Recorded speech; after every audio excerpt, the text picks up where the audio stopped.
حضور کریم صلی اللہ علیہ وسلم کی سنت مبارکہ پر اور حضور علیہ السلام کی باتوں پر عمل کرنے کے حوالے سے صحابیات، نبی کریم صلی اللہ علیہ وسلم پر عورتیں جو ایمان لے کر آئی، وہ بھی حضور علیہ السلام کی قول اور فعل پر کما حقو عمل کیا کرتی تھی۔ نبی کریم صلی اللہ علیہ وسلم سے ایک مرتبہ پوچھا گیا کہ کیا عورتیں اگر ہم سے اجازت مانگے رات کو مسجد کے اندر نماز پڑھنے کے حوالے سے تو کیا ہم ان کو اجازت دے دیں؟ تو نبی کریم صلی اللہ علیہ وسلم نے فرمایا یہ تو اچھی چیز ہے، یہ تو نماز جیسی پاکیزہ عبادت ہے، جہاں تم دیگر چیزوں کے لیے، فیشن کے لیے یا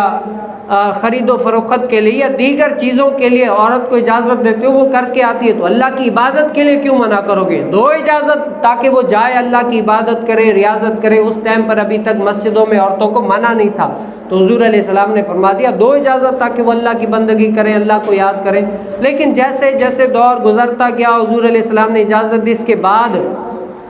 کے بعد حضرت سیدنا عائشہ صدیقہ رضی اللہ تعالی عنہ نے کیا فرمایا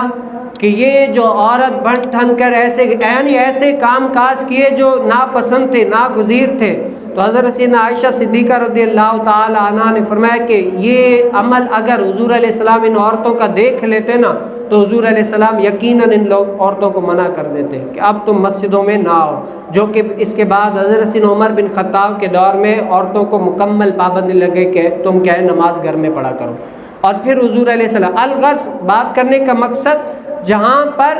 اجازت دی وہ بھی نیکی کی طرف گامزن ہونے کے لیے، تاکہ وہ جائیں اللہ کی عبادت کریں، ریاضت کریں، اللہ کو راضی کر سکیں، اسی لیے اجازت دے دی۔ اور بعد میں جو منع کیا گیا وہ بھی نیکی کی وجہ سے، تاکہ گناہوں سے بندہ بچ جائے، اللہ کی بارگاہ میں جو آئے تو سرخرو ہو کر جائے، اس وجہ سے